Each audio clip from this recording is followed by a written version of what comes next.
السلام عليكم ورحمة الله وبركاته.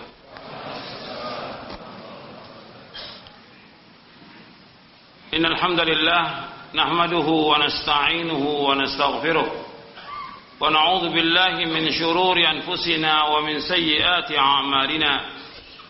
من يهده الله فلا مضل له ومن يضلل فلا هادي له. أشهد أن لا إله إلا الله وحده لا شريك له وأشهد أن محمدا عبده ورسوله. يا أيها الذين آمنوا اتقوا الله حق تقاته ولا تموتن إلا وأنتم مسلمون.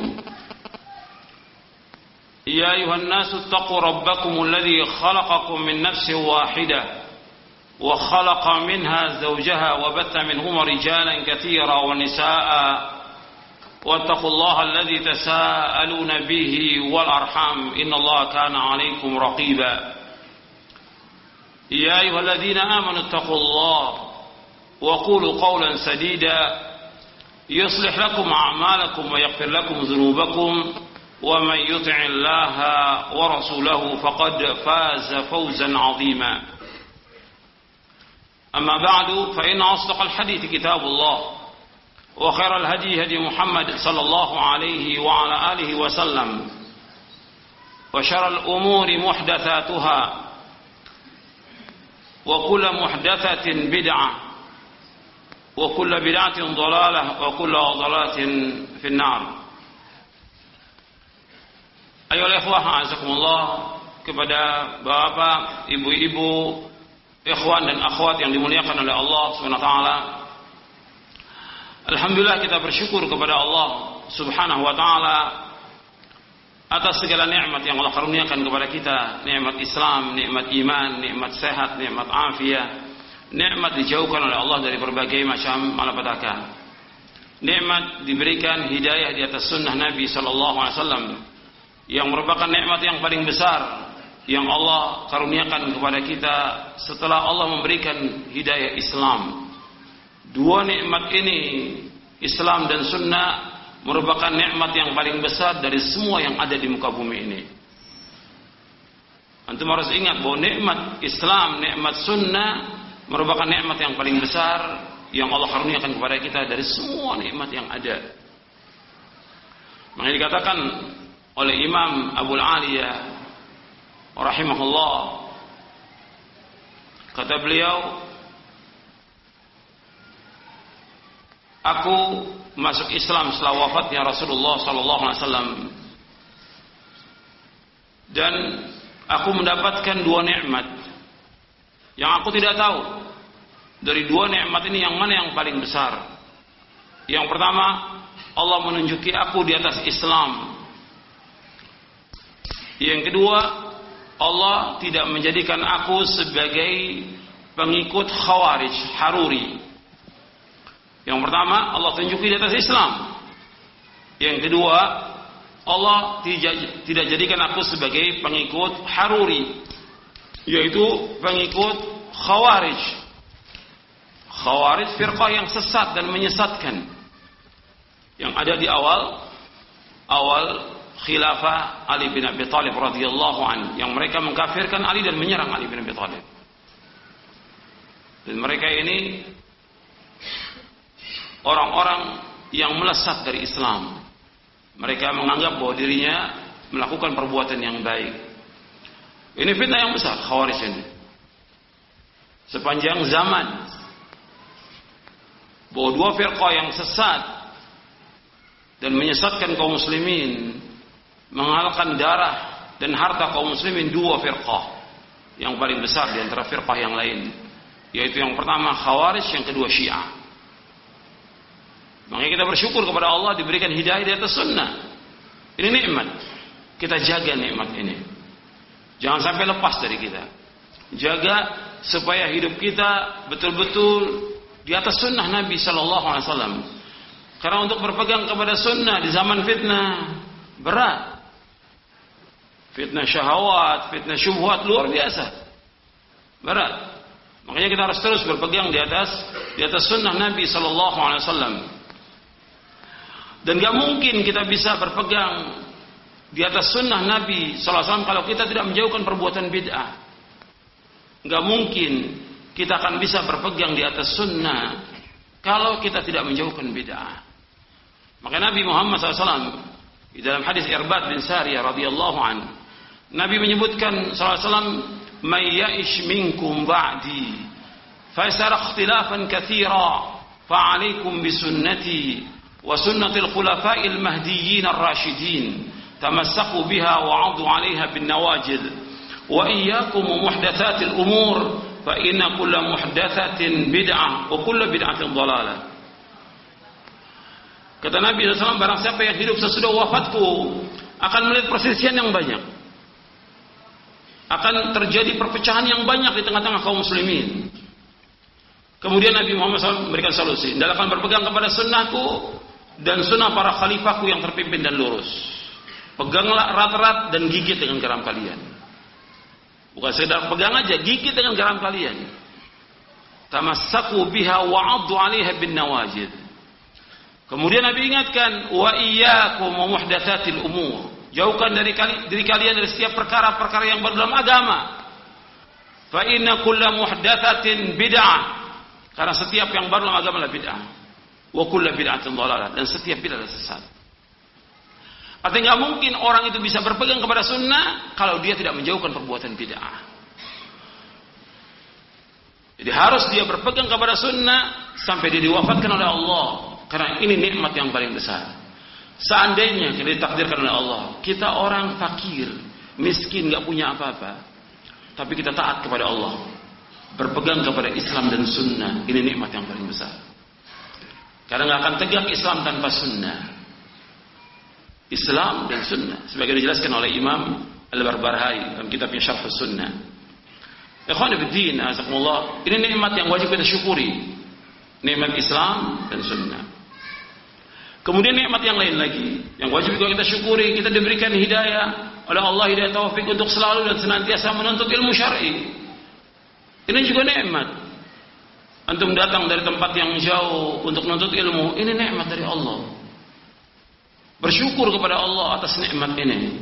Betapa banyak orang-orang yang diberikan oleh Allah kesehatan, afiat, kekayaan, kendaraan, waktu yang luang, nggak bisa datang untuk menuntut ilmu, nggak bisa melangkahkan kakinya untuk menuntut ilmu.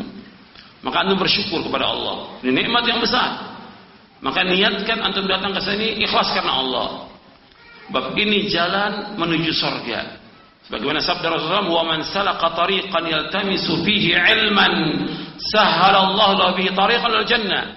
Barang siapa yang berjalan untuk menuntut ilmu, Allah akan mudahkan jalan ke surga. Maka antum perhatikan ini.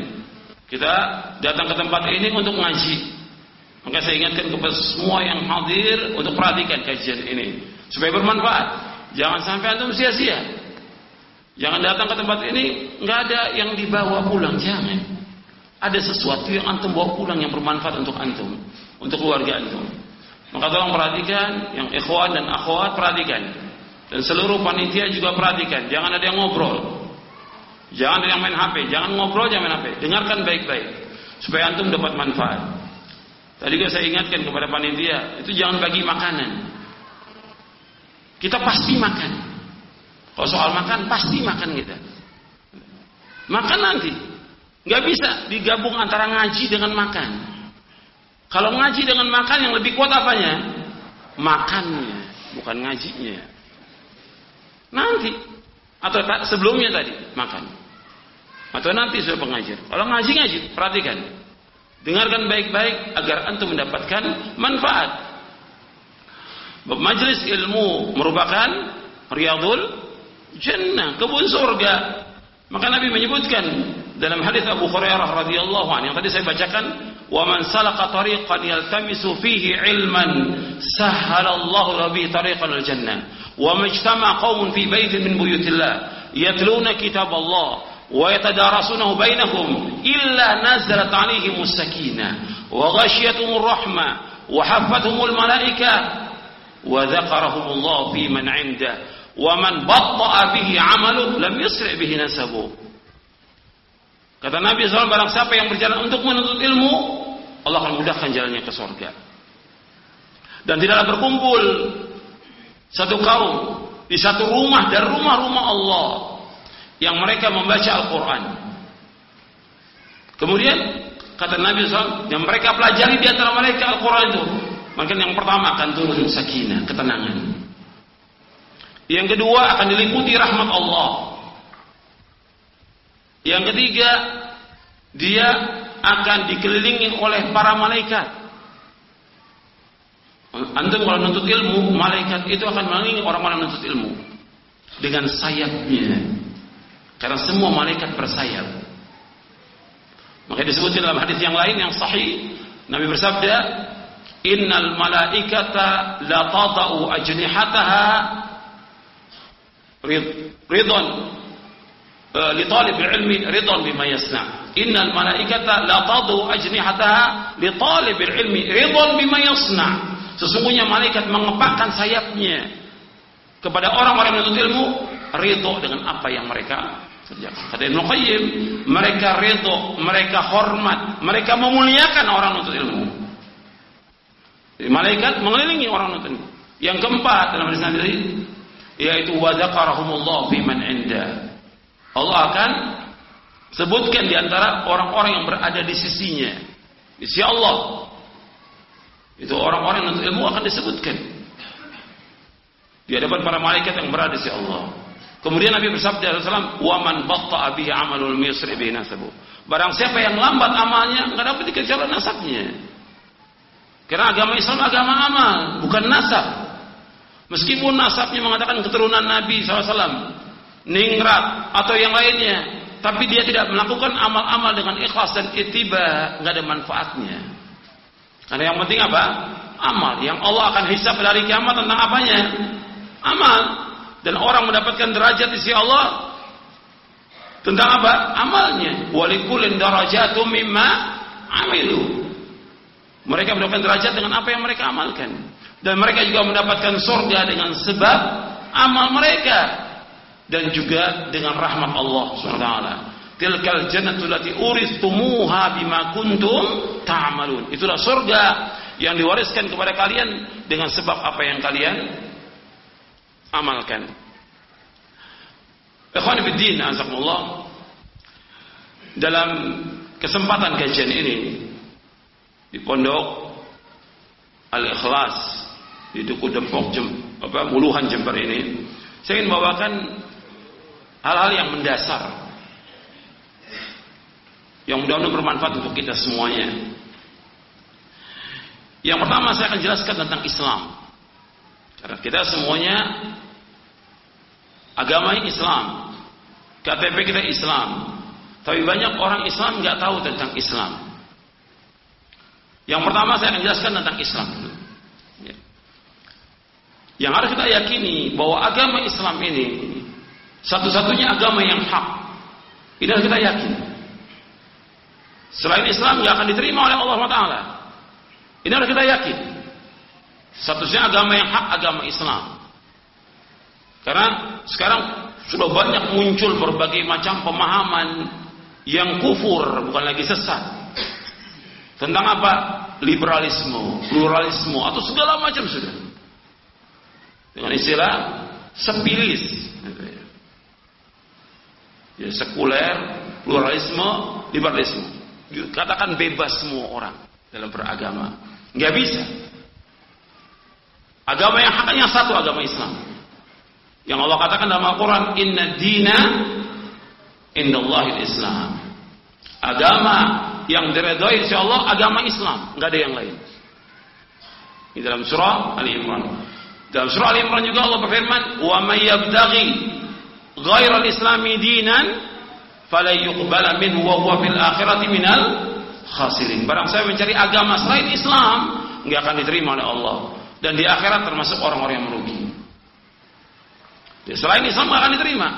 Satu, Islam yang Allah turunkan kepada para anbiya wa rasul, yang terakhir Nabi kita Muhammad sallallahu alaihi wasallam.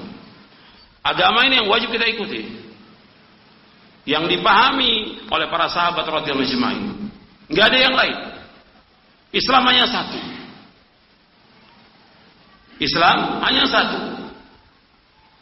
Yang dibawa oleh Nabi Muhammad SAW. Yang sebelum Nabi-Nabi juga semuanya beragama Islam. Syariat mereka berbeda-beda. Hanya satu Islam. Jadi nggak ada Islam Arab, nggak ada Islam Indonesia, nggak ada Islam Arab, nggak ada Islam Nusantara, nggak ada, satu Islam. Ini yang hak dan ini wajib diikuti dengan apa yang dibawa oleh Muhammad Sallallahu Alaihi Wasallam. Nggak boleh yang lain. Islam ini yang harus kita pegang rata-rata. Makanya ketika ada orang yang tidak masuk dalam agama Islam, apakah dia Yahudi atau Nasrani, maka dia pasti menjadi penghuni neraka. Setelah diutusnya Nabi Muhammad SAW, Yahudi dan Nasrani mereka wajib untuk ikut kepada agama yang dibawa oleh Nabi Muhammad SAW. Ketika mereka nggak mau ikut kepada ajaran dan agama yang dibawa Nabi Muhammad SAW, maka mereka pasti menjadi penghuni neraka. Pasti. Dasarnya apa?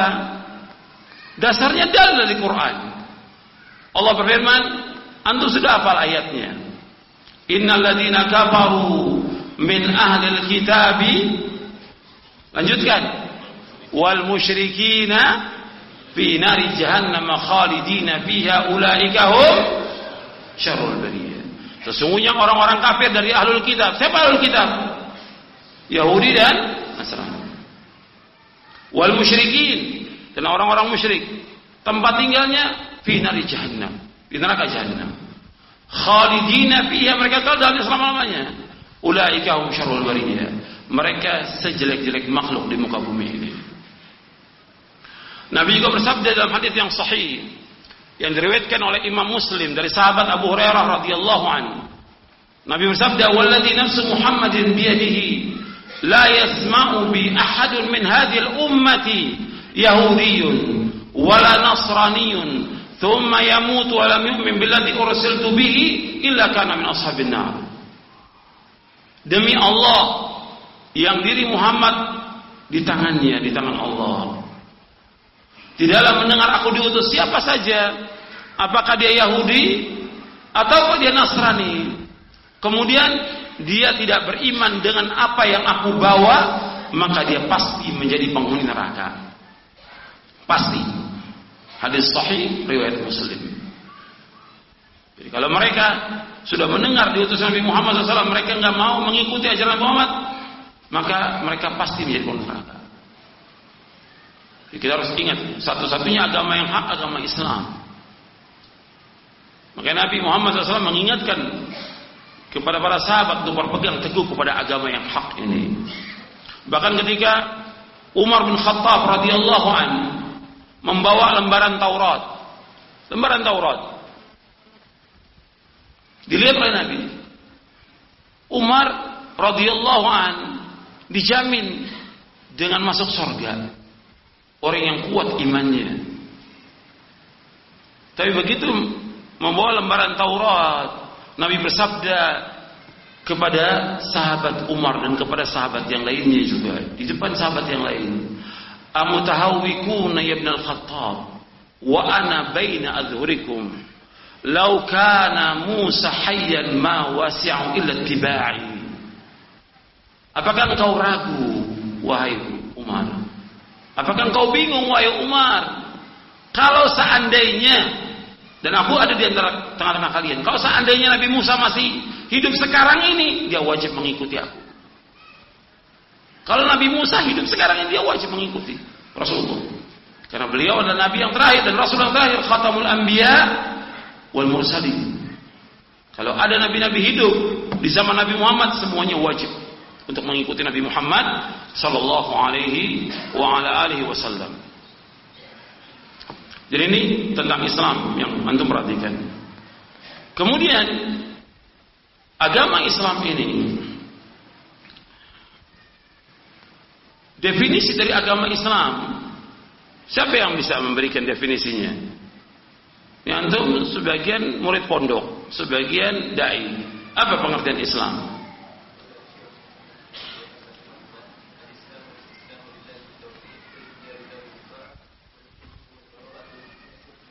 Nah, yang dikatakan Islam itu al-istislamu lillahi bitauhid wal inqiyadu lahu bitta'ah wal bara'atu minasyirki wa ahli. Yang dikatakan Islam itu yaitu menyerah diri kepada Allah dengan tauhid, tunduk dan patuh kepada Allah, dan berlepas diri kesyirikan dan orang berbuat syirik. Jadi dikatakan Islam itu menyerahkan diri dengan totalitas kepada Allah dengan tauhid. Karena nggak ada Islam tanpa tauhid. Harus tauhid. Kemudian tunduk dan patuh wal qiyada lahu bi ta'ah. Jadi yang pertama al-istislamu lillahi bi tauhid. Yang kedua wal qiyada lahu bi ta'ah, tunduk dan patuh hanya kepada Allah. Yang ketiga wal bara'atu minasyirki wa ahli, berlepas dari kesyirikan dan orang-orang berbuat syirik. Itu Islam. Jadi Islam itu harus mentauhidkan Allah. Nanti saya akan bawakan poin yang kedua, bahwa agama Islam agama tauhid. Ini baru pertama dulu tentang Islam. Kemudian Islam juga wajib tunduk dan taat kepada Allah. Kalau dia orang Islam, KTP-nya Islam, mesti kelihatan dia sebagai seorang muslim atau muslimah. Dia taat, dia sholat yang 5 waktu, puasa bulan Ramadan, dan yang lainnya.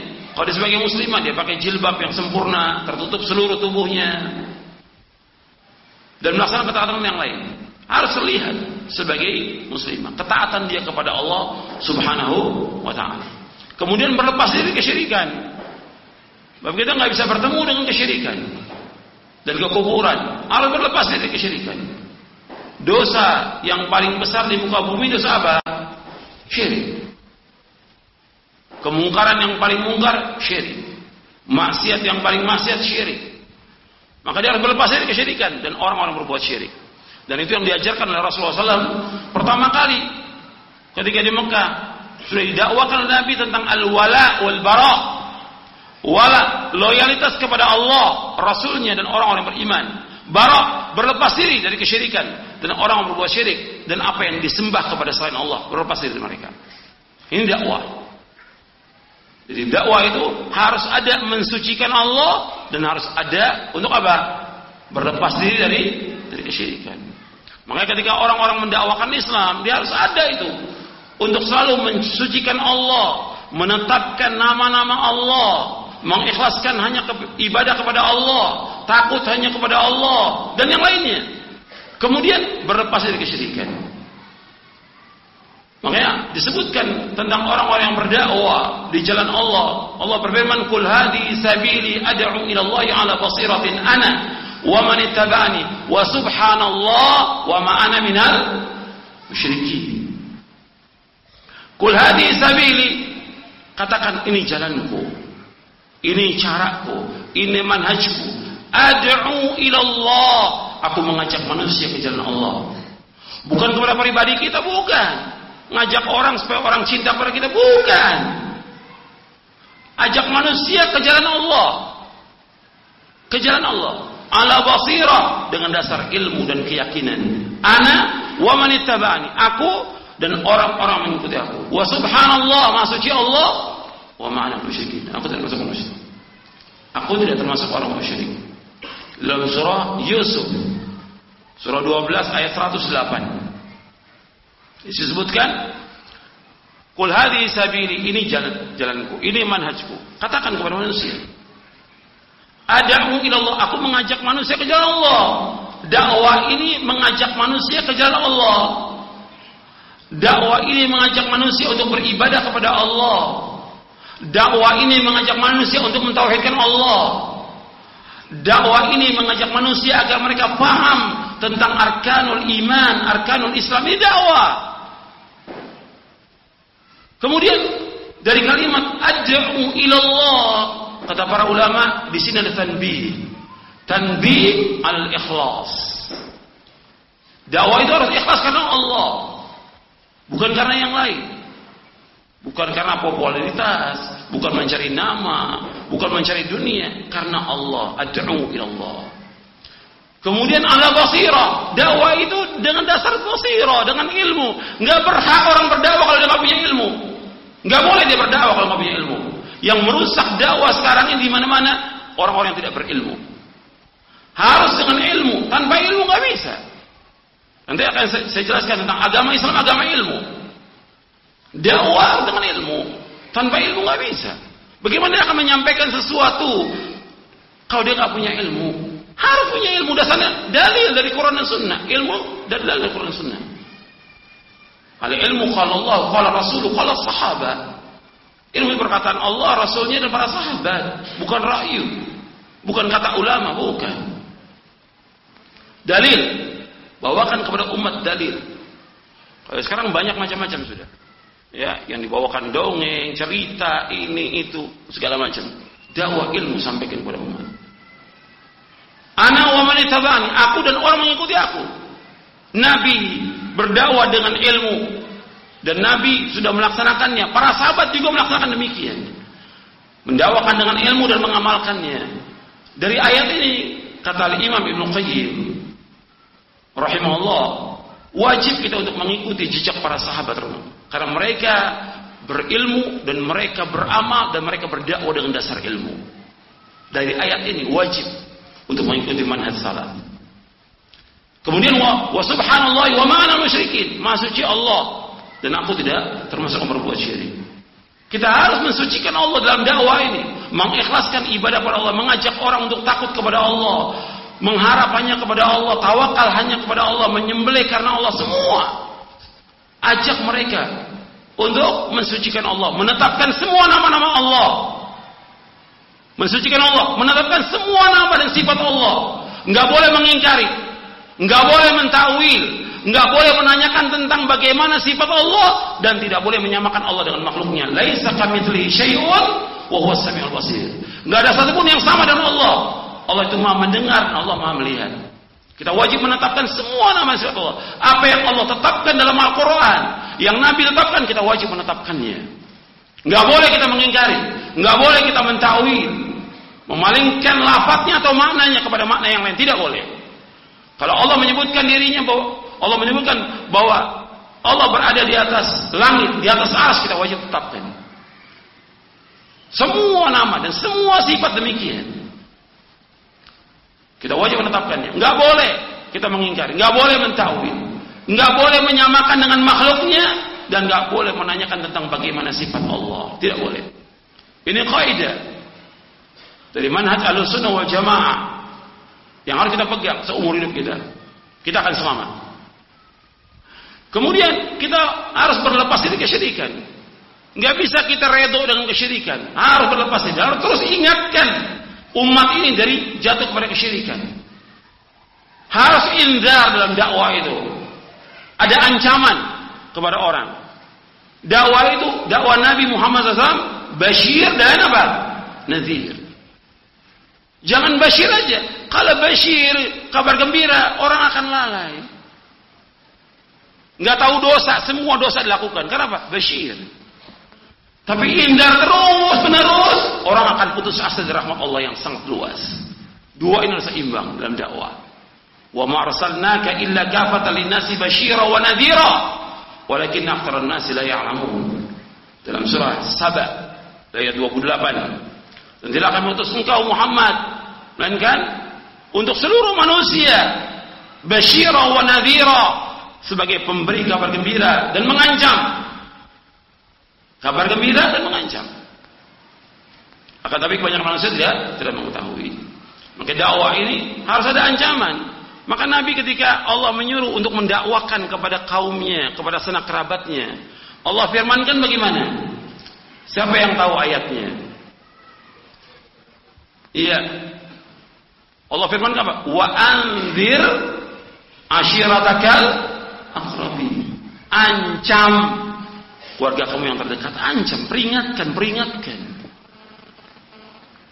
Jadi diingatkan mereka dari perbuatan dosa, maksiat, kesyirikan, diingatkan. Kemudian dijelaskan juga tentang ganjaran orang-orang yang taat kepada Allah dan Rasulnya. Ikhwan fillah, azakumullah. Ini ajaran Islam. Ajaran Islam semuanya mudah, nggak ada yang sulit agama Islam ini. Semuanya mudah. Nabi SAW diutus oleh Allah untuk menjelaskan tentang agama ini. Agama Islam ini mudah. Seluruh syariat Islam semuanya mudah, nggak ada yang sulit, nggak ada. Nggak mungkin Allah turunkan agama ini akan menyusahkan manusia, tidak mungkin. Nggak mungkin. Nggak mungkin Allah turunkan Al-Quran yang akan menyusahkan manusia, tidak mungkin. Taha ma anzalna 'alaikal Qur'ana litashqa. Taha, kami nggak turunkan Al-Quran untuk menyusahkan manusia, tidak. Allah berfirman dalam surah Al-Baqarah, yuridullahu bikumul yusra wa la yuridu bikumul. Allah menghendaki kepada kalian kemudahan, nggak menghendaki kesulitan. Seluruh syariat Islam apa aja, tentang akidah, tentang ibadah, tentang akhlak, tentang muamalah, tentang apa saja, semuanya mudah. Mudah, tapi jangan dimudah-mudahkan. Dan juga jangan diremehkan. Semuanya mudah sudah. Tinggal kita wajib mempelajarinya. Mudah semuanya. Nggak ada yang sulit agama Islam ini. Maka Nabi bersabda dalam hadis yang sahih yang diriwayatkan oleh Imam Bukhari, "Inna hadzal dina yusrun." Sesungguhnya agama Islam itu agama yang mudah. Mudah, nggak ada yang sulit dalam agama Islam. Semuanya mudah. Seluruh syariat Islam. Kalau ada orang mengatakan bahwa agama Islam berat, mengikuti ajaran yang hak, mengikuti sunnah berat, enggak berat. Kalau dia mengatakan berat, pertama disebabkan karena kebodohan dia tentang agama. Kalau dia mengatakan berat, karena banyaknya dosa dan maksiat yang dilakukan. Kalau dia mengatakan berat, karena dia mengikuti hawa nafsu. Kalau dia mengatakan berat, disebabkan karena dia mengikuti banyaknya masyarakat. Sedangkan masyarakat, nenek moyang bukan ukuran apa? Bukan ukuran kebenaran. Sampai sini jelas tentang Islam. Kalau saya menjelaskan panjang. Ya. Ini poin yang pertama, supaya gampang antum ingat. Ya. Yang kedua, karena agama Islam mudah, saya ingin mudahkan untuk antum untuk memahaminya. Karena yang hadir juga macam-macam. Yang kedua, agama Islam itu agama tauhid. Agama Islam, agama tauhid. Makanya para anbiya wa rusul alaihi wassalatu wassalam diutus oleh Allah untuk mendakwakan dakwah apa? Tauhid. Saya mau tanya kepada antum, kita ini diciptakan Allah untuk apa? Untuk makan, minum, main, nonton. Untuk apa kita diciptakan? Ibadah. Wa ma khalaqtul jinna wal insa illa liya'budun ma uridu minhum min rizqin wa ma uridu an yut'imun. Innallaha warazzaqu dzul quwwatil matin. Tidak menciptakan jin dan manusia untuk beribadah kepadaku. Beribadah kepada Allah artinya mentauhidkan Allah, liyuwahhiduni, untuk mentauhidkan aku, mentauhidkan Allah Taala. Aku enggak minta rezeki dari mereka, dan aku enggak minta makan dari mereka. Sesungguhnya Allah yang memberikan rezeki, dan Allah itu yang maha kuat dan maha kokoh.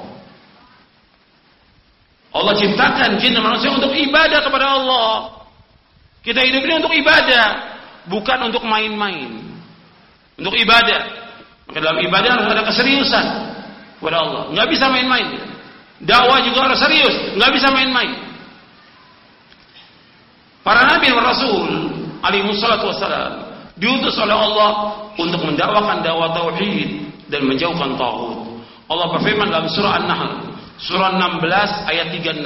Allah berfirman, "Wa laqad ba'atsna fi kulli ummatin rasulan an i'budullaha wa ijtanibut taghut. Faminhum man hadallahu wa minhum man haqqat 'alaihi ad-dhalalah. Fasiru fil ardi fanzuru kaifa kana 'aqibatul mukadzibin." Dan sungguh kami tahu kepada siapa seorang rasul. Setiap rasul dakwanya ani'budullah, agar kalian beribadah hanya kepada Allah, mentauhidkan Allah, mengikhlaskan ibadahnya kepada Allah, wajtanibut taghut, dan jauhkan taghut. Di antara mereka dapat petunjuk, di antara mereka tetap dalam kesesatan. Dan berjalan akan di muka bumi, lihat akibat orang mendustakan. Ya Nabi, ini dua kaidah yang antum ingat. Dalam dakwah para nabi dan para rasul ada dua kaidah. Ini masih poin yang kedua. Ani'budullah, kaidah yang pertama. Yang kedua, wajtanibut taghut.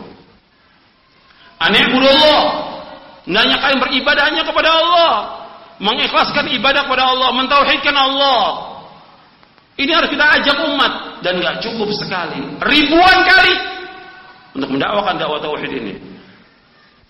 Bagaimana Nabi Nuh alaihissalam? Antum tahu Nabi Nuh Allah sebutkan dalam Al-Quran berapa tahun dakwanya? Nabi Nuh 950 tahun. Terus siang malam Allah sebutkan dalam surah Nuh.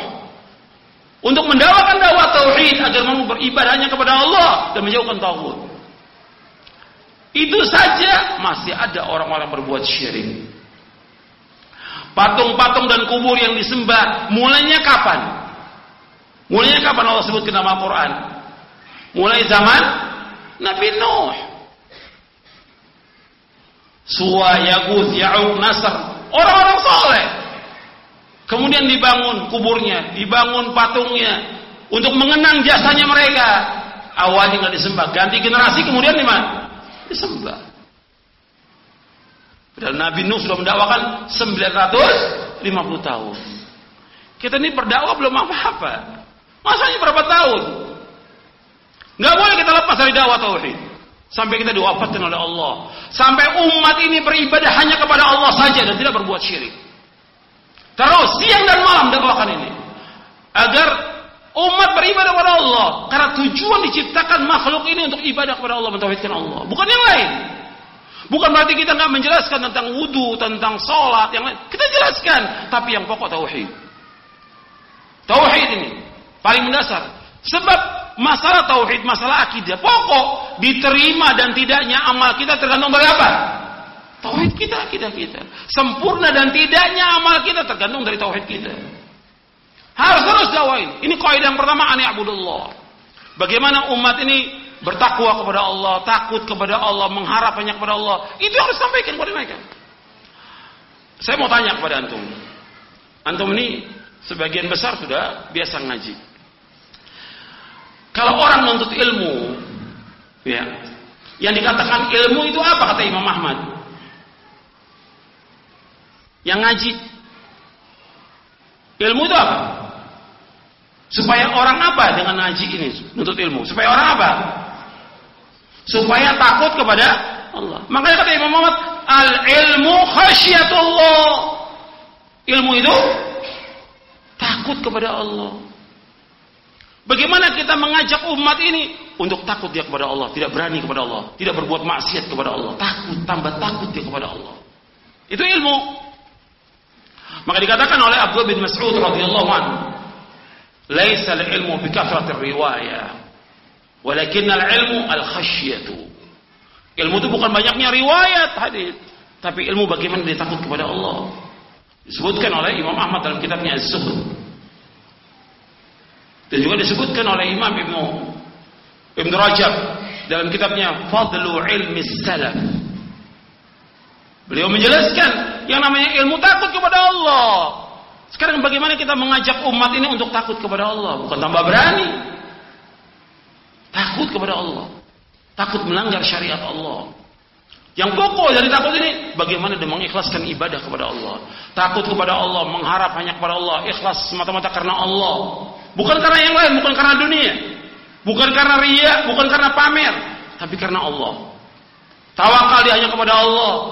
Dia bernazar karena Allah, dia menyembelih karena Allah. Itu yang kita ucapkan. Ayat yang paling pokok dalam Al-Quran, dari seluruh isi Al-Quran, iyyaka na'budu wa iyyaka nasta'in. Hanya kepada Engkau ya Allah kami beribadah, hanya kepada Engkau saja Allah kami mohon pertolongan. Qul inna salati wa nusuki wa mahyaya wa mamati lillahi rabbil alamin la syarika lahu wa bidzalika umirtu wa ana awwalul muslimin.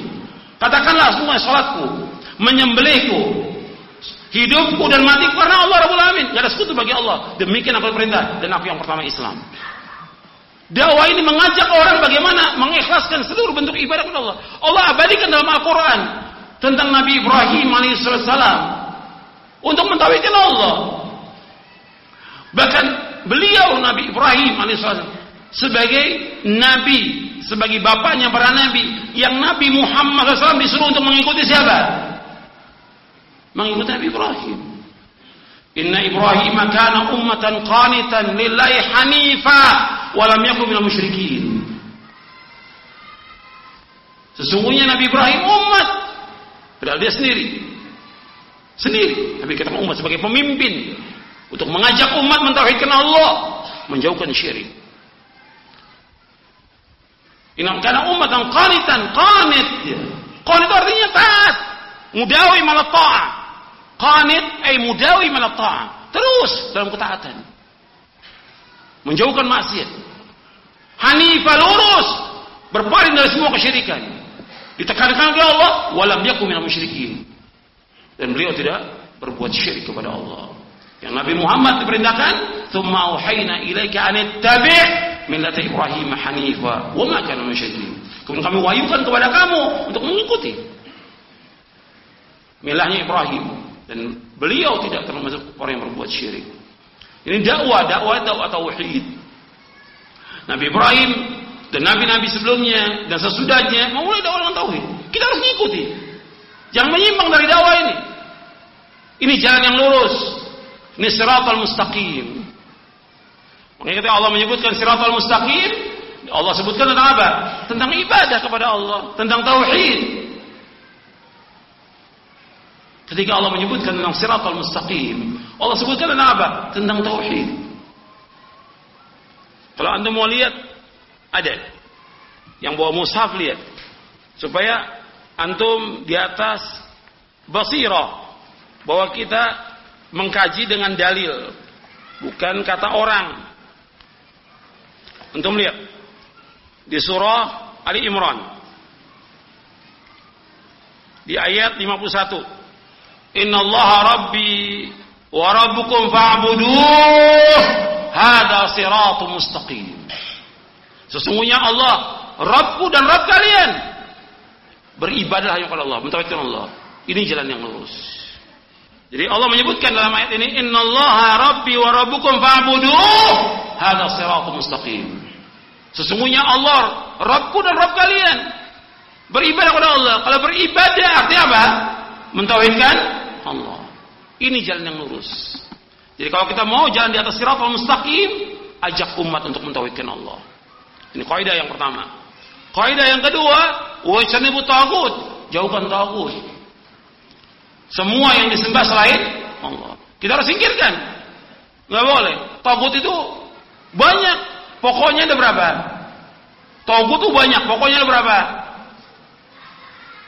Taghut ada banyak, pokoknya berapa? 5, sebutkan.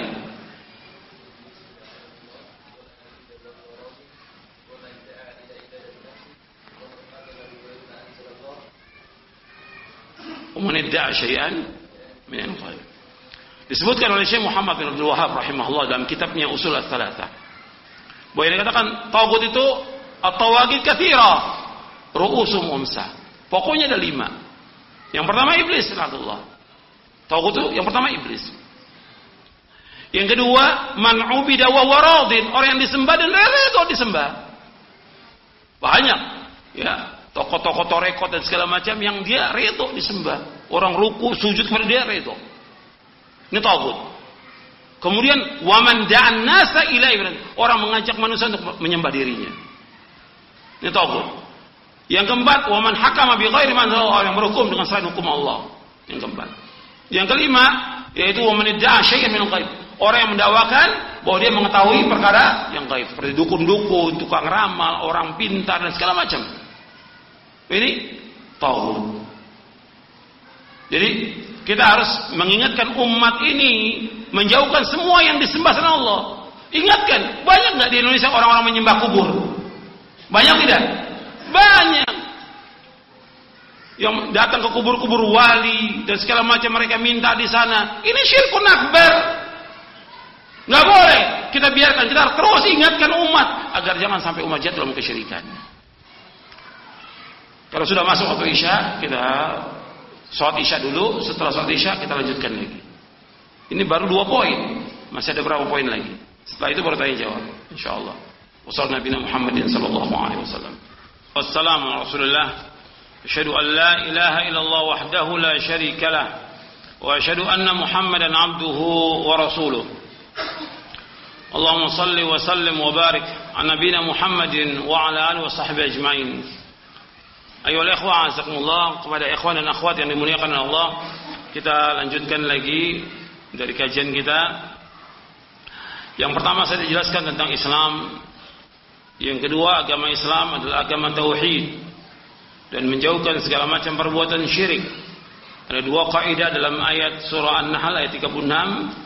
Kaidah itu yang pertama ani'budullah, yang kedua wajtanibut taghut.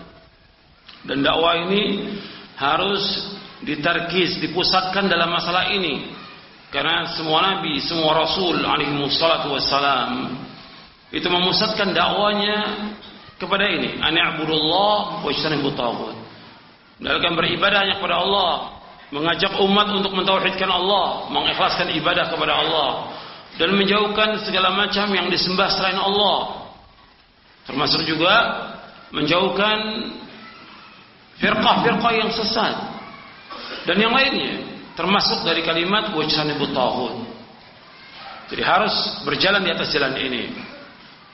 Dan tadi sudah sebutkan bahwa taghut itu banyak. Pokoknya ada 5. Yang pertama iblis, yang kedua orang yang disembah dan dia redha disembah, yang ketiga orang yang mengajak manusia untuk menyembah dirinya, yang keempat orang yang berhukum dengan selain hukum Allah, dan yang kelima adalah orang yang mendakwakan dirinya mengetahui perkara yang gaib. Itu disebutkan dalam kitab Al-Usul Ats-Tsalatsa oleh Syekh Muhammad bin Abdul Wahhab rahimahullah rahmatan wasi'ah. Ikhwan fillah, azakumullah. Kita akan masuk, kalau bicara yang kedua ini panjang tentang dakwah tauhid. Maka antum harus belajar tauhid. Antum tamatkan itu. Usul Ats-Tsalatsa dengan syarahnya, kitab tauhid dengan syarahnya, dan diulang-ulang agar kita paham. Yang ketiga, ikhwan fillah, azakumullah, bahwa agama Islam ini agama ilmu. Ilmu. Jadi harus semua dengan dalil, dengan hujjah. Makanya kita disuruh untuk menuntut ilmu, belajar thalabul ilmi syar'i, dan terus sampai kita diwafatkan oleh Allah.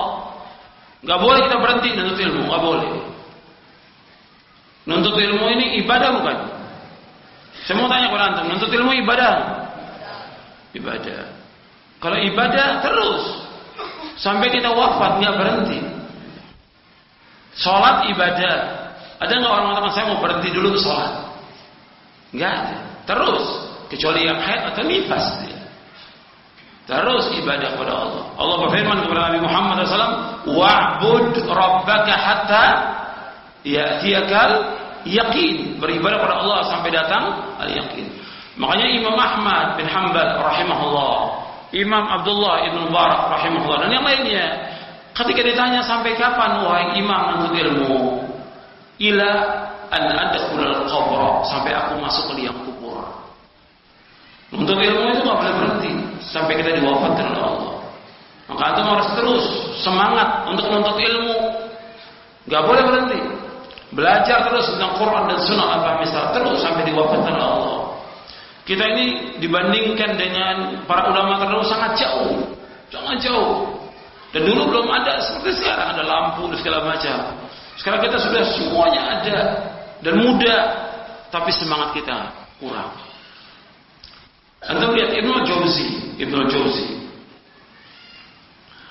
itu dia bilang waktu dia masih muda itu sudah baca 20.000 jilid kitab, masih muda. Dan kitab itu belum seperti sekarang cetakannya, masih tulisan tangan. Maksudnya 20.000 jilid. Dan saya sekarang masih belajar. Itu beliau sebutkan dalam kitabnya Sayyidul Khatir. Maka itu harus terus belajar, baca kitab-kitab para ulama salaf. Sampai dia merasa saya sudah selesai di pondok, saya sudah selesai di universitas ini. Enggak cukup, terus belajar sampai kita diwafatkan oleh Allah Ta'ala.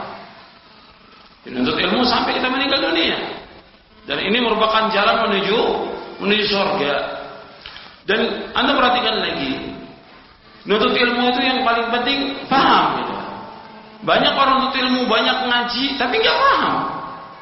Makanya Imam Bukhari di dalam kitab sahihnya, di Kitabul Ilmi, beliau menyebutkan al-ilmu al-fahm. Ilmu itu paham dengan dasar hadis Nabi yang sahih yang diriwayatkan oleh Imam Bukhari dan Muslim dari sahabat Muawiyah bin Abi Sufyan radhiyallahu anhuma, man yuridillahu bi khairan yufaqihu fid din. Barang siapa yang dikehendaki Allah kebaikan padanya, maka dia akan diberikan pemahaman tentang agama. Jadi al-ilmu al-faham, harus paham dengan apa yang disampaikan, dengan apa yang dikaji, sehingga dapat itu. Banyak orang yang ngaji gak paham. Bahkan juga ada dai yang dia menyampaikan dia sendiri gak paham. Harus dia paham tentang ilmu itu. Al-ilmu al-fahm. Ini penting paham ini. Di samping kita mengikuti pemahaman salafus saleh, juga paham dari apa yang kita kaji. Paham. Makanya dijelaskan oleh Al-Imam Ibnu Qayyim al-Jauziyah di dalam kitabnya I'lamul Muwaqqi'in. Tonggak agama ini berdiri atas dua tiang. Tonggak agama tegak di atas dua tiang. Pertama, husnul qasd. Niat yang lurus, niat yang benar, niat yang ikhlas. Yang kedua, sihhatul fahm. Benar pemahamannya. Yang pertama husnul qalb, yang kedua sihhatul fahm. Tegak agama ini. Dia harus ikhlas dalam semua ibadah, itu harus ikhlas karena Allah. Yang kedua, harus benar-benar paham dengan benar dia. Baru tegak agama ini. Nah, kalau kita lihat penyimpangan yang terjadi dari firqah-firqah yang sesat, golongan-golongan yang sesat, aliran yang sesat, karena dia tidak ikhlas karena Allah. Atau yang kedua, dia nggak paham. Nggak paham. Makanya Syekhul Islam Ibnu Taimiyah ketika menghadapi tokoh-tokoh ahlul bid'ah, kata beliau, kalau seandainya ucapan kalian aku ucapkan itu sudah kafir. Aku paham cuma kalian tidak paham. Kalau ucapan kalian ini aku yang ucapkan, aku sudah kafir. Aku paham cuma kalian tidak paham. Tapi beliau sayang, yang maksudnya sayang, kesian kepada mereka gitu. Enggak langsung mengkafirkan orang, tidak. Jadi Ahlus Sunnah itu orang yang hati-hati. Enggak boleh gampang-gampang mengkafirkan, enggak boleh. Hati-hati. Membid'ahkan orang juga enggak boleh. Jadi hati-hati dalam itu. Tapi yang bid'ah jelas kita katakan bid'ah. Dan kita nggak bisa toleransi kepada bid'ah, selama-lamanya nggak bisa toleransi kepada bid'ah. Harus jelas kita punya sikap dalam kita beragama. Kebanyakan sekarang orang nggak punya sikap dalam beragama. Harus sikap tegas dalam kita beragama. Dan itu yang bermanfaat dunia dan akhirat. Kemudian ikhwan fillah, azakumullah. Jadi ilmu ini penting dalam kita beragama. Harus ilmu dan dalil hujjah. Yang dikatakan ilmu, kata Ibnu Qayyim, qala Allah, qala Rasulullah, qala sahabat. Sebagai dikatakan juga oleh Imam Adz-Dzahabi dalam kitabnya Sirr Alamin Nubala. Ilmu itu perkataan Allah, Rasulnya, dan juga para sahabat. Sebagai dikatakan oleh Imam Adz-Dzahabi, Imam Al-Auza'i, kata beliau, al-ilmu ma ja'an ashabi Muhammad sallallahu alaihi wasallam, wa ma lam yaji anhum falaysa bi'ilmin. Ilmu itu apa yang datang dari para sahabat. Yang datang dari mereka bukan ilmu. Artinya betul-betul para ulama itu mengambil ilmu dari para sahabat. Karena Rasulullah SAW mengajarkan kepada mereka Al-Quran dan Sunnah. Dan mereka pahami tentang pemahaman itu dan mereka amalkan. Makanya kita harus betul-betul dengan hujah, dengan dalil kita beragama. Jangan ikut-ikutan. Jangan kata ustaz, kata bulan, kata syekh, kata kiai. Jangan. Agama dalil mana dalil?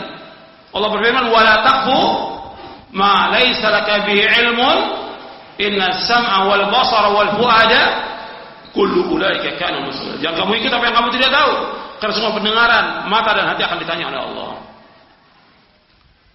Ilmu dengan dalil. Makanya Nabi SAW ketika ada orang-orang Yahudi, orang Nasrani mengatakan yang berhak masuk surga itu orang Yahudi, yang berhak masuk surga itu orang Nasrani. Allah menyuruh kepada Nabi Muhammad SAW minta hujah kepada mereka. Allah berfirman dalam surah Al-Baqarah di ayat 111. Allah berfirman, wa qalu la yadkhulul jannata illa man kana hudan aw nasara tilka amaniyuhum qul hatu burhanakum in kuntum shadiqin. Mereka berkata, orang Yahudi enggak akan masuk surga kecuali orang Yahudi atau Nasrani. Apa kata Allah kepada Nabi Muhammad SAW? Qul, katakan kepada mereka, hatu burhanakum in kuntum shadiqin. Katakan kepada mereka, mana bukti kamu, mana hujjah kamu, mana dalil kamu jika kamu orang jujur. Mana buktinya, mana hujjah? Dalam kita beragama dalil, bukan kata orang. Dalil mana? Kalau bukan dalil, berarti dari Quran dan Sunnah. Di agama Islam, agama ilmu dalil. Yang harus kita pegang dalil. Maka antum belajar dengan dalil. Belajar dengan ustaz dengan dalil, dengan hujjah, Quran dan Sunnah al-fahmi salaf. Ini penting dalam kita beragama. Kalau kita lihat sekarang ini orang banyak taklid. Ya saya ikut kata, kalau antum belum ngaji sekian lama, aku masih ikut. Dalil dibawa. Dan sekarang sudah mudah, tinggal buka dalilnya. tinggal baca. Kemudian lihat penjelasan para ulama tentang itu dalam syarah hadis itu. Dalil Quran, lihat tafsirnya. Semuanya mudah dan semua dimudahkan oleh Allah Taala. Kita wajib bersyukur kepada Allah Taala. Jadi harus dengan dalil. Agama Islam, agama ilmu. Kita nggak boleh berhenti untuk ilmu, dan keutamaan ilmu sangat banyak. Keutamaan ilmu sangat banyak. Itu lebih dari 100. Disebutkan oleh Imam Nuqayyim dalam kitabnya Miftah dari Sa'adah, lebih dari 100 keutamaan ilmu itu.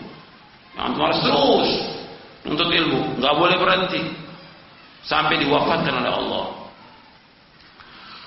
Kemudian ikhwan fillah, na'azakumullah. Kalau ditanya, yang mana yang harus dipelajari lebih dahulu dalam masalah ilmu? Akidah, tauhid. Nasihat para ulama juga seperti itu. Tauhid dulu, ini dasar dalam kita berpijak. Dan dakwah juga dimulai dengan tauhid. Karena baiknya umat dengan tauhidnya. Setiap nabi, setiap rasul, problem mereka banyak, bukan satu problem. Ada problem masalah ekonomi, masalah politik, masalah rumah tangga, masalah segala macam sudah problemnya. Tapi mereka semua dakwanya tauhid. Hati ini harus dibina di atas tauhid. Karena kalau hati ini baik, seluruh tubuh kita akan baik. Kalau hati ini jelek, semuanya akan jelek. Hati dulu harus dibersihkan dari segala macam perbuatan syirik. Jangankan kita, hatta Nabi disuruh Allah pertama kali dakwah, Nabi disuruh untuk membersihkan apanya dulu? Nabi SAW membersihkan apa? Hati. Wa thiyabaka fatahhir. Wa thiyabaka wa nafsaka fatahhir. Dirimu kamu bersihkan, hatimu bersihkan, bersihkan dari kesyirikan. Itu Nabi Muhammad SAW disuruh bikin, apalagi kita. Dan banyak penafsiran para ulama tentang ayat itu. Karena waktu itu belum ada kewajiban sholat 5 waktu, belum ada. Jadi maksudnya dirimu bersihkan, bersihkan juga amalmu, bersihkan akhlakmu, bersihkan pakaianmu, bersihkan. Bahkan diantara tabi'in ada yang menafsirkan wa thiyabaka faqassir. Pakaianmu kamu potong. Kalau laki-laki nggak boleh lebih dari mata kaki. Laki-laki nggak boleh isbal, tidak boleh. Itu disebutkan dalam tafsir Al-Baghawi dari Imam Taus. Kemudian ikhwan fillah, azakumullah. Jadi kita perhatikan, menuntut ilmu yang pokok akidah dulu, tauhid. Selesai, kaji lagi akidah. Selesai terus. Sampai kapan terus? Kita ngaji akidah. Yang lain bukan kita nggak pelajari, yang lain tetap. Tentang wudu, tentang sholat, tentang fikih, pelajari. Tapi pokok tauhid dulu. Ini penting dalam kita beragama. Dan setiap kita menuntut ilmu, perhatikan, setiap kita menuntut ilmu, mesti akan menambah takut kita kepada Allah. Mesti menambah iman kita kepada Allah. Sebab tadi sudah disebutkan aslul ilmi khasyat Allah. Pokoknya ilmu takut kepada Allah. Makanya Imam Ibn Rajab Al-Hambali dalam kitabnya Fadlul Ilmi Salaf menyebutkan ilmu yang bermanfaat, tanda ilmu yang bermanfaat. Itu yang pertama, orang yang menuntut ilmu itu bertambah ketika dia menuntut ilmu, pengagungan dia kepada Allah. Kemudian mentauhidkan Allah, rububiyahnya, uluhiyah, asma wa sifat.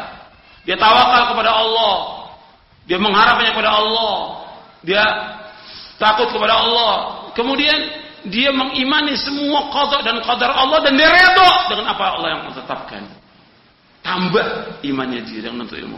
Yang kedua, dia tandanya kata Imam Ibn Rajab, yaitu dia melaksanakan apa yang dicintai oleh Allah dan menjauhkan apa yang dilarang. Melaksanakan apa yang dicintai Allah dan menjauhkan apa yang dilarang. Yang dicintai Allah apa aja dilaksanakan. Yang dilarang kita jauhkan.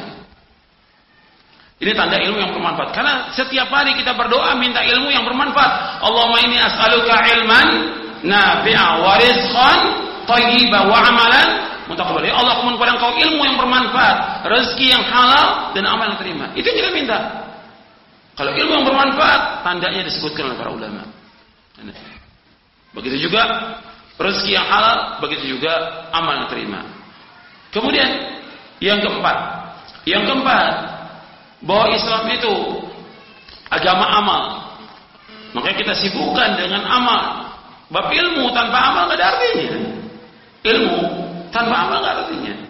Maka disebutkan oleh Imam Nawawi, orang yang paling miskin, orang yang menuntut ilmu tapi dia tidak mengamalkan ilmu itu. Ilmu itu untuk diamalkan. Enggak ada artinya ilmu tanpa amal. Dan Allah akan tanya kita di hari kiamat tentang 4 pertanyaan. Yang pertama umur, yang kedua apa? Ilmu. Kata Nabi Muhammad SAW dari sahabat Abu Barzah al-Aslami radhiyallahu anhu, "La tazulu qadam 'abdin yawmal qiyamati hatta yus'al 'an umri fima afna, wa 'an ilmi fima fa'ala, wa 'an mali min aina iktasaba wa fima anfaqa, wa 'an jismi fima abla." Akhrajahu Tirmidzi wa qala hadha haditsun hasanun sahih.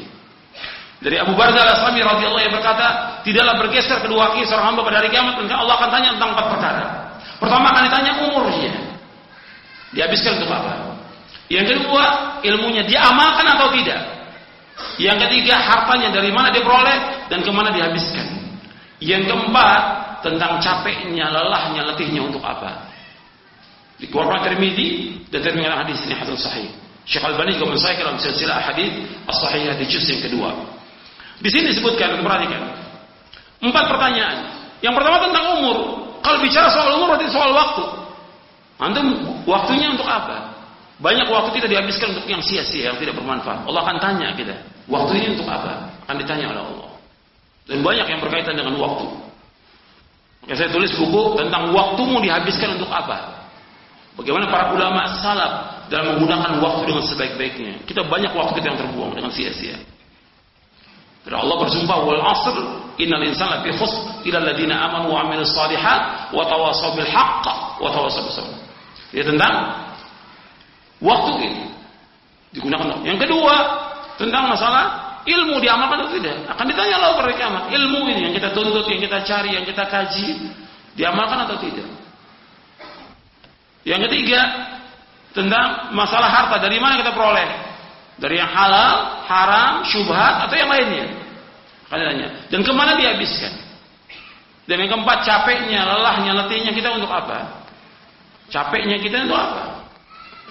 Untuk menegakkan sunnah, mengajak orang kepada sunnah, atau capeknya untuk berbuat yang bermanfaat, yang dari Allah, atau tidak? Lelah dan letihnya kita untuk apa? Kalau capeknya, lelahnya, letihnya dia karena Allah dan sunnah, dapat hidayah dia. Tapi kalau capeknya, lelahnya, letih bukan karena sunnah, binasa dia. Dalam hadis yang diriwayatkan oleh Imam Ahmad dan Ibn Hibban, Nabi bersabda SAW, likulli amalin syirah wa likulli syiratin fatra, faman kana fatrat ila sunnati faqad ihtada wa man kana ila ghairi faqad halak. Setiap amal ada masa semangatnya, ada masa lelah dan letihnya. Barang siapa semangat dan letihnya karena sunnahku, maka dapat petunjuk dia. Dan barang siapa yang lelah letihnya bukan karena sunnahku, maka dia binasa. Ini sabda Rasulullah. Dan riwayat ini sahih. Jadi khalifatin azakumullah, kita sibukkan dengan amal. Kita masing-masing melakukan amal-amal saleh, yang wajib, yang sunnah, terus. Enggak boleh kita berhenti. Hatta yang sunnah. Yang sunnah, saya ambil contoh yang sunnah. Salat malam wajib atau sunnah? Salat malam sunnah. Nabi pernah menegur seorang sahabat. Kata Nabi kepada seorang sahabat, hadisnya sahih Bukhari dan Muslim. Kata Nabi, "Ya Abdullah, la takun mithla fulanin kana yaqumul lail fataraka qiyamal lail." Wahai Abdullah, jangan kamu seperti si fulan. Tadinya rajin salat malam, sekarang tinggalkan salat malam. Tadinya rajin salat malam, tinggalkan salat malam. Hadis sahih Bukhari dan Muslim.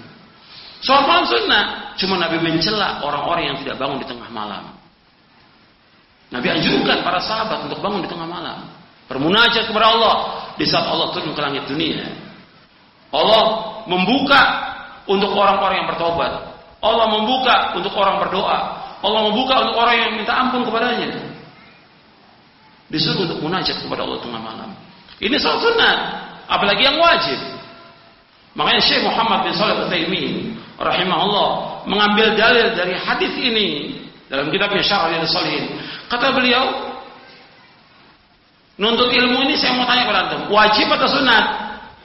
Wajib. Orang yang tadinya rajin nuntut ilmu, kemudian dia berhenti nggak nuntut ilmu, merasa cukup, maka dia adalah orang yang kufur nikmat, kata Syekh Utsaimin rahimahullah. Kufur nikmat. Kufur nikmat. Ilmu ini saya tanya kepada antum, ilmu ini nuntut ilmu ini nikmat atau tidak? Nikmat. Bahkan dikatakan oleh Ibnu Qayyim, a'zamun ni'am, nikmat yang paling besar. Allah sebutkan tentang nikmat ini dalam surah An-Nisa di ayat 113, wa anzalna ilaikal kitaba wal hikmata wa 'allamaka ma lam takun ta'lam. Kami turunkan kepada kamu Al-Quran dan Al-Hikmah, Al-Kitab dan Al-Hikmah.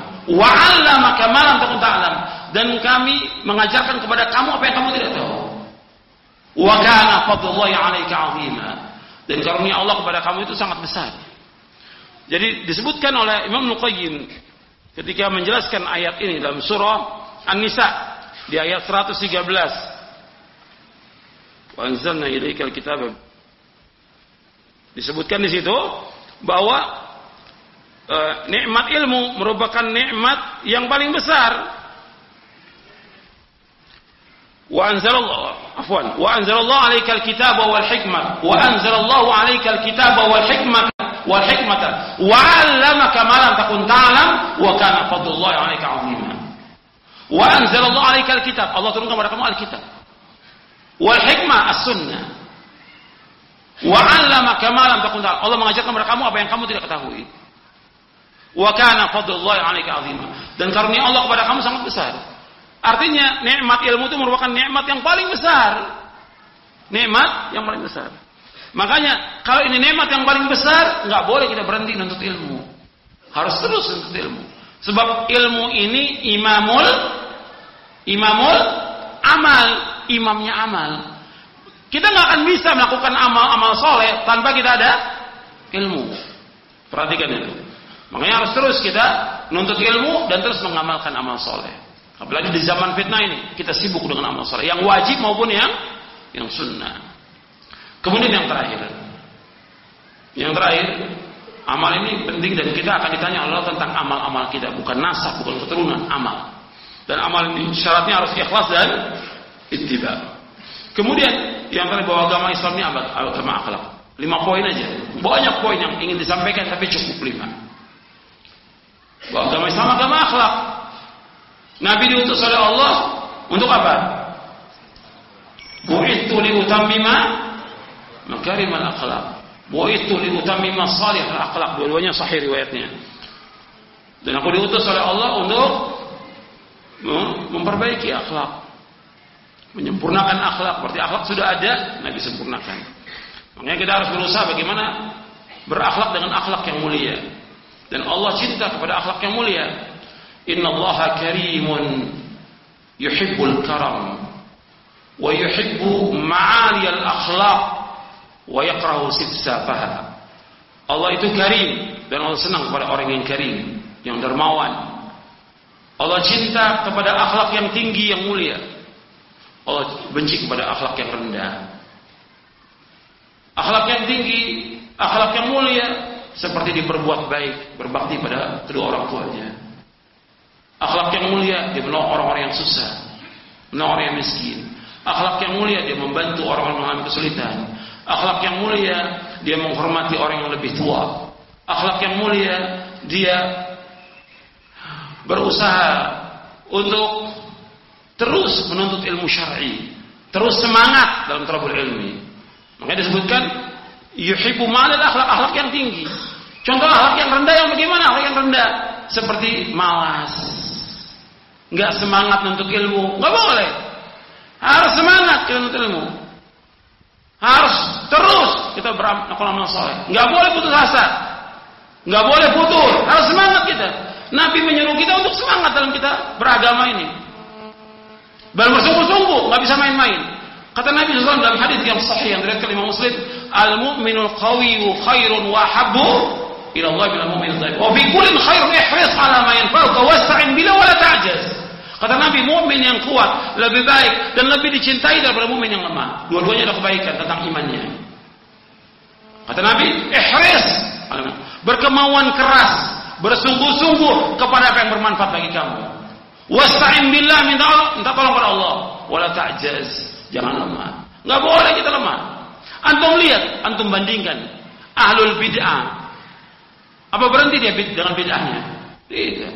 Bahkan terus mengkader dia. Sampai yang kecil-kecil juga dikader. Dari kecil sudah diajarin bagaimana jadi kelompok tahlilan. Dari kecil. Terus ahlul bid'ah. Yang syirik juga demikian. Dia bawa keluarganya. Tadinya dia sendiri. Datang ke kuburan wali atau habib atau kiai, duduk bersimpuh di sana, nyembah di sana, minta. Enggak cukup sendiri, ajak keluarganya, ajak anaknya untuk berbuat syirik. Dan terus semangat dia. Kita mesti begitu dalam kebaikan. Kita ajak diri kita, istri kita, anak kita dalam kebaikan dan semangat dalam kebaikan. Enggak boleh lemah, enggak boleh kita lemah. Enggak boleh patah semangat, enggak ada patah semangat. Apalagi berhenti, enggak ada berhenti. Dalam amal enggak ada berhenti, dalam dakwah enggak ada berhenti. Terus sampai diwafatkan oleh Allah. Enggak ada istilah berhenti. Kata Imam Ibnu Qayyim di dalam kitabnya Madarijus Salikin, jalan ini terus maju. Ima dia maju, ima dia mundur. Maju ke surga, mundur ke neraka. Enggak ada istilah berhenti. Enggak ada berhenti. Kita harus terus maju. Kalau ahlul syirik, ahlul maksiyah, ahlul bidah terus berjalan dan semangat dalam perbuatan bidah, kita harus jalan dalam kebenaran sampai kita diwafatkan oleh Allah. Tegak Islam di atas semangat ini. Ihris ala ma yanfa'uka wasta'in billah wa la ta'jaz. Pertemuan keras kepada yang bermanfaat bagi kamu. Minta tolong pada Allah, jangan lemah. Harus terus kita. Kemudian akhlak kita, perhatikan akhlak kita harus baik. Pertama, akhlak kita kepada guru, akhlak kepada orang tua, akhlak kepada guru, akhlak kepada istri, akhlak kepada anak, kepada tetangga, kepada sanak kerabat, harus baik kita. Harus baik. Tunjukkan akhlak yang mulia. Nabi menyebutkan akhlak yang mulia dalam contoh, khairukum li ahlihi wa ana khairukum li ahli. Orang paling baik dan orang yang paling baik kepada keluarganya, aku orang paling baik kepada istriku dan keluargaku. Contohkan. Kita harus punya akhlak yang baik kepada istri kita. Akhlak yang baik orang tua kita, masih ada kesempatan kita. Ini jalan menuju surga. Kata Nabi SAW, kalau ada orang yang tua masih hidup, anaknya kesempatan berbakti, kemudian dia nggak berbakti, dia masuknya kemana? Masuk neraka. Rugi orang tuanya masih hidup, yang mestinya berbakti tapi dia nggak berbakti, yang dengan itu dia masuk neraka. Kesempatan kita masih ada orang tua, ini kesempatan untuk berbuat kebajikan sebanyak-banyaknya. Ucapkan kalimat yang mulia kepada orang tua kita, qaulan karima. Jangan berkata jangan berkata jangan menengking, jangan mengharik orang tua. Kesempatan jalan menuju surga. Nuntut ilmu menuju surga, amal menuju surga. Berbakti kepada orang tua menuju surga. Kesempatan kita berbuat baik kepada mereka. Tunjukkan akhlak yang mulia kepada orang tua kita. Dan ayatnya Anda sudah hafal. Wa qadara rabbuka alla ta'budu illa iyyahu wa bil walidayni ihsanan. Seterusnya ayat itu.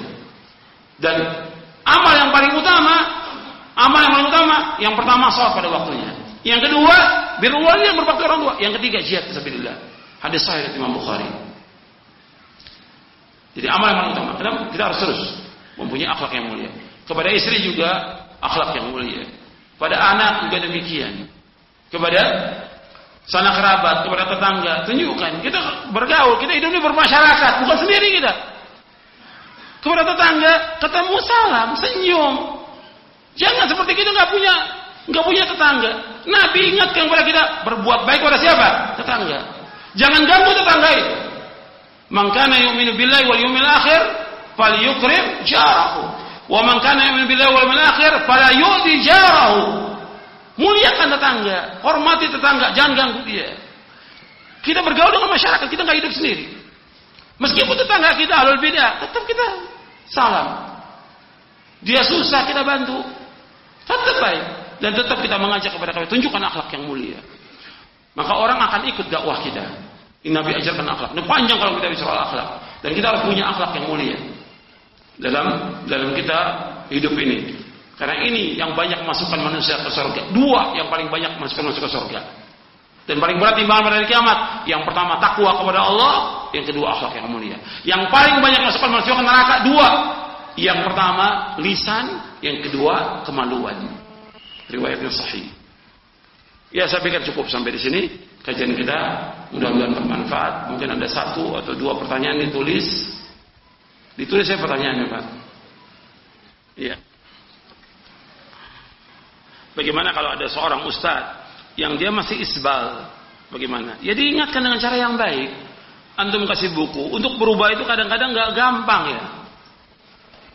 Karena dia kadang-kadang punya pemahaman bahwa isbal itu yang dilarang karena khuyala, karena sombong. Kalau nggak sombong nggak apa-apa. Dia perlu sabar memberikan keterangan dan nasihat. Waktu berubah, untuk berubah lama. Kalau antum pernah mengalami seperti itu, saya pernah nasihat di seorang ustadz lama. Untuk bisa berubah itu lama. Gitu. Tapi sabar, diingatkan sampai berubah. Perlu waktu. Juga kepada keluarga untuk berubah dari dia mereka berbuat bid'ah, syirik, lama waktunya. Kita alhamdulillah bersyukur Allah kita dapat hidayah mudah, tapi belum tentu orang tua kita semudah itu. Belum tentu juga keluarga kita semudah itu. Perlu waktu dan antum doakan dengan kebaikan. Kalau dia sebagai guru antum yang belum berubah, belum tahu tentang manhaj, antum doakan dengan cara yang baik, dengan lemah lembut, doakan dia dengan kebaikan. Mudah Allah memberikan hidayah kepada dia. Perlu waktu yang panjang dan sabar. Antum kadang-kadang mengharap, pokoknya saya begitu dapat sunnah langsung bisa berubah. Antum mau samakan dengan orang tua, ya nggak bisa. Antum mau samakan juga dengan kakak atau dengan nggak bisa. Antum subhanallah diberikan oleh Allah kemudahan, diberikan hidayah, mudah untuk menerima. Tapi orang tua antum yang terdidik dengan bid'ah puluhan tahun untuk berubah, perlu waktu, perlu kesabaran. Apakah ada perbedaan antara seorang dai dengan seorang mubalik? Mubalik itu menyampaikan aja. Sebenarnya dai itu adalah orang-orang yang dia paham tentang Quran dan Sunnah. Mengajak. Dai ini mengajak manusia.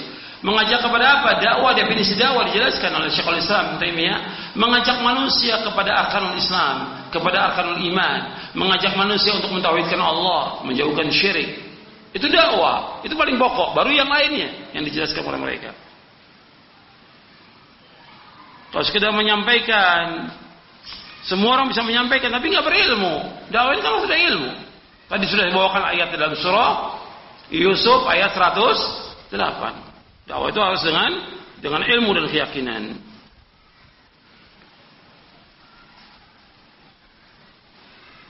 Bagaimana dakwah yang belum sampai kepada orang-orang yang jauh dari Islam? Kita yang seperti ini kewajiban para ulama untuk menyampaikan, dai-dai untuk menyampaikan. Adapun kita yang kita pikir bagaimana dakwah ini yang sudah sampai kepada kita, kita bisa memahami dan mengamalkan untuk istri kita, anak kita. Antum pikirkan untuk antum dulu. Adapun yang jauh sudah Allah nggak akan mengadab mereka kalau belum sampai apa? Hujjah kepada mereka. Wa ma kunna mu'adzibina hatta nab'atha rasulah. Kami nggak akan mengadab mereka sampai datang rasul. Mohon nasihat kalau seandainya saya kelak menjadi presiden Indonesia. La haula wala quwwata illa billah. Ini yang nanya mikir apa enggak ini? Antum menghayal apa? Allah musta'an. Ini masalah jabatan, masalah kedudukan, masalah harta, ini masalah keduniaan yang manusia memperebutkan itu. Kedudukan, jabatan, semua orang ingin kedudukan, jabatan itu. Dan ini akan membinasakan manusia. Ini akan merusak manusia, akan merusak agamanya dan kehormatannya.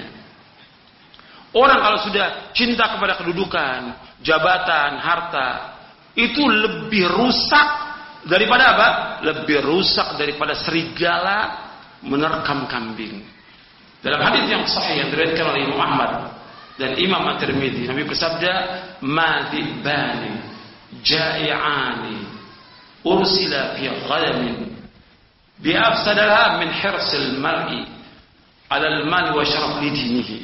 Kata Nabi, dua serigala yang dilepas di tengah-tengah sekumpulan kambing tidaklah lebih merusak daripada ketamakan manusia kepada harta dan kedudukan yang merusak agamanya. Antum perhatikan, kedudukan, harta itu akan merusak orang. Jabatan akan merusak. Jangan antum menghayal.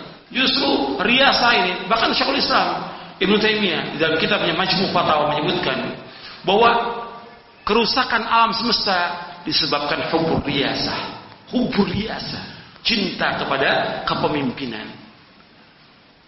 Kita sekarang sebagai hamba Allah, bagaimana kita dudukan diri kita sebagai hamba Allah?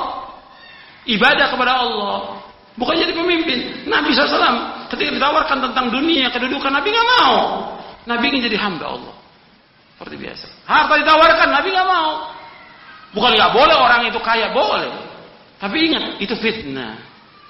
Apalagi kedudukan. Antum bisa nanti berhukum. Jadi RT aja antum belum bisa berhukum dengan hukum Islam. Jadi RW, jadi lurah, belum bisa. Bagaimana jadi presiden? Apa nggak berat nanti hukuman di akhirat? Ya. Sekarang yang paling penting, antum jadi imam dulu untuk keluarga antum. Bagaimana menjadi imam? Kan doa kita, Rabbana hablana min azwajina wa dhurriyyatina qurrata a'yun waj'alna lil muttaqina. Antum udah jadi tuh imam bagi orang yang bertakwa di rumah tangga antum. Sudah belum? Harus jadi imam.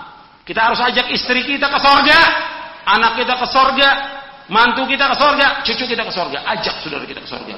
Allah berfirman, ya ayyuhalladzina amanu qu anfusakum wa ahlikum nar. Wahai yang beriman, jaga diri kamu, keluarga kamu. Jaga dengan apa? Dengan mengajarkan kebaikan kepada mereka, menyuruh mereka untuk takwa, jauhkan mereka dari perbuatan yang membawa neraka. Kata Ali bin Abi Thalib, alimu anfusakum wa ahlikumul khaira wa adibuhum. Ajarkan kebaikan kepada diri kamu dan keluarga kamu, dan ajarkan adab kepada mereka. Jadi untuk bagaimana jadi pemimpin dalam rumah tangga? Sekarang banyak orang nggak jadi pemimpin dalam rumah tangga. Gimana mau jadi presiden? Ini khayal. Seperti kita tegakkan khilafah, ini para penghayal.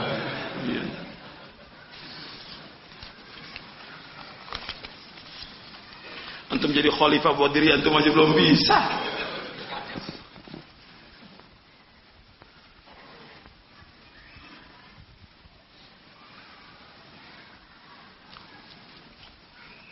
Antum tanya pertanyaan yang berkaitan dengan materi itu lebih manfaat.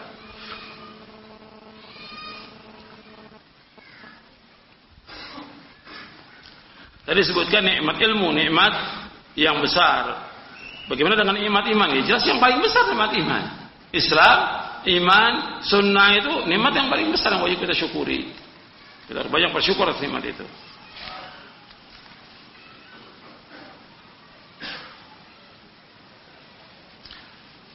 Bagaimana kita berbuat baik kepada orang tua? Apa yang disebutkan dengan durhaka? Durhaka seperti kita melawan orang tua, membantah orang tua, dan perbuatan-perbuatan yang baik yang disuruh oleh orang tua. Berkata A, berkata C, menengking orang tua, menghardik orang tua. Kita berusaha bagaimana? Berkata yang lembut, qaulan karima. Allah menyebutkan, fala taqul lahuma uffin wa la tanharhuma wa qul lahuma qaulan karim. Dalam surah Al-Isra ayat 23-24 Anda melihat itu. Jangan mengatakan kalimat saja nggak boleh, apalagi lebih daripada itu. Menengking orang tua nggak boleh, menghardik orang tua nggak boleh. Ucapkan perkataan yang mulia.